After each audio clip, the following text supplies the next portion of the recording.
ఓం నమ శివాయ. నేను మీ దివ్యా శర్మ కిచెన్స్కి స్వాగతం అండి. అందరూ ఎలా ఉన్నారు? ఈరోజు చామదుంపల కూర చేద్దామండి. మసాలా పెట్టి కొంచెం వెరైటీగా ఉంటుంది. చూడండి, చాలా బాగుంటుంది. దీనికి కావాల్సినవి చూపిస్తున్నాను. ఉడికించి పెట్టుకున్న చామదుంపలు చిన్న ముక్కలుగా కట్ చేసుకోవాలండి.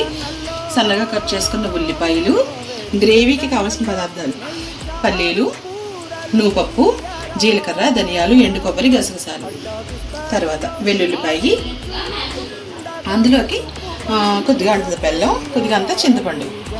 ఇదండి మొత్తం కూరకు కావాల్సిన ఇంగ్రీడియంట్స్ ఇవి. వీటిని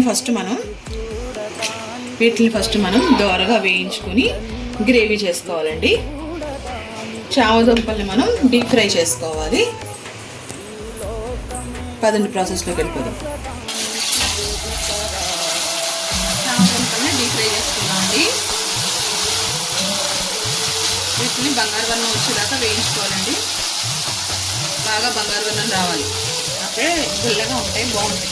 కూర కూడా టేస్ట్ పెరుగుతుందండి. ముందుగా బాండీలో నూనె వేసుకుందామండి. నూనె వేడైందండి. ఇప్పుడు ఇందులోకి ముందుగా సన్నగా కట్ చేసుకున్న ఉల్లిపాయ ముక్కలు ఉన్నాయి కదా, ముందు అవి వేసేసుకుందామండి. వెల్లుల్లి ముద్ద కూడా వేసేసుకుందాం.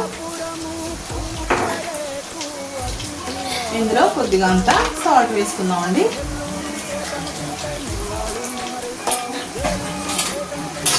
ఇప్పుడు ఒకసారి కలిపేసుకుందామండి. కలిపేసుకుని దీన్ని గోల్డెన్ బ్రౌన్ కలర్ వచ్చే వరకు ఉల్లిపాయల్ని వేయించుకుందాం.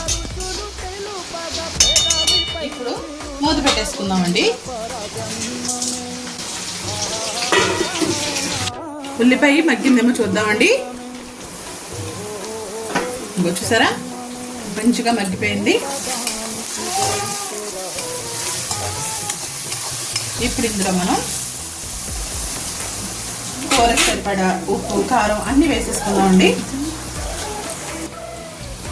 ఇప్పుడు కూర మొత్తానికి సరిపడా ఉప్పు, రుచికి సరిపడా ఉప్పు, ఈ కారానికి తగ్గట్టుగా కారం, కొద్దిగా అంతా ధనియాల పొడి,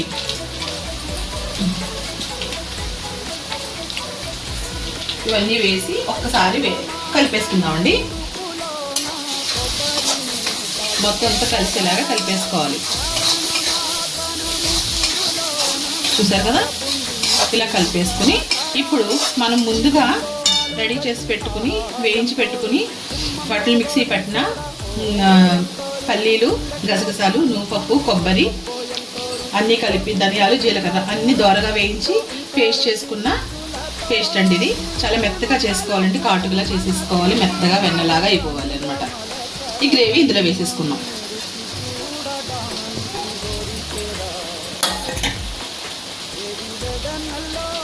ఇప్పుడు దీన్ని ఒకసారి కలిపేసుకుందామండి. ఈ గ్రేవీని ఒక్కసారి ఇలా కలిపేసుకున్న తర్వాత ఇందులోకే మనం ముందుగా తీసి పెట్టుకున్న చింతపండు రసం,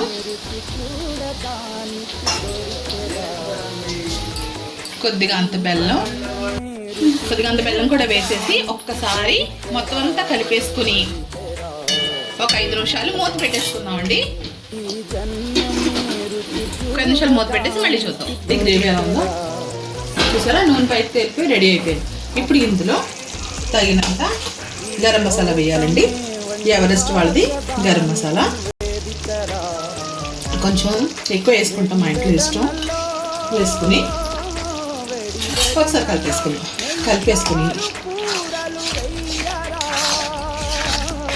మొత్తం అంతా కలిసేలా కలిపేసుకోవాలండి.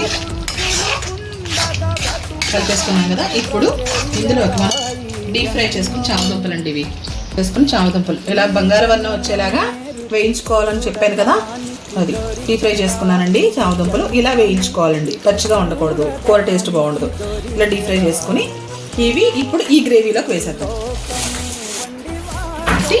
ఇప్పుడు దీన్ని పైకి కిందకి ఒక్కసారి కలిపేసుకుని 2 నిమిషాలండి. 2 నిమిషాలు మూత పెట్టేసి వదిలేద్దాం. కూర రెడీ అయిపోతుంది. ఒక 2 నిమిషాలు మూత పెట్టేసుకుందామండి. ఇప్పుడు కూర ఎలా ఉందో చూద్దాం. చూసారా, నూనెంతా పైకి తేలి కూర రెడీ అయిపోయింది. చూసారా ఎంత కలర్ఫుల్గా గుమగుమలాడే చామదుంపలు మసాలా కర్రీ అండి. టేస్ట్ అయితే మాత్రం అద్దిరిపోతుందండి.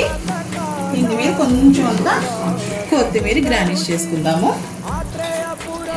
అంతే అండి, గుమగుమలాడే చామదుంపల మసాలా కర్రీ రెడీ అండి. దీన్ని కంపల్సరీ మీరు ట్రై చేయండి. మీరు మళ్ళీ మళ్ళీ చేసుకుని తింటారండి, అంత టేస్టీగా ఉంటుందన్నమాట. చూసారు కదా, అంతేనండి, కూర అయిపోయింది. మీరు నచ్చితే లైక్ చేయండి, షేర్ చేయండి, సబ్స్క్రైబ్ చేసుకోండి మా ఛానల్ని. ఉంటానండి, నేను మీ దివ్య శర్మ. ఓం నమః శివాయ.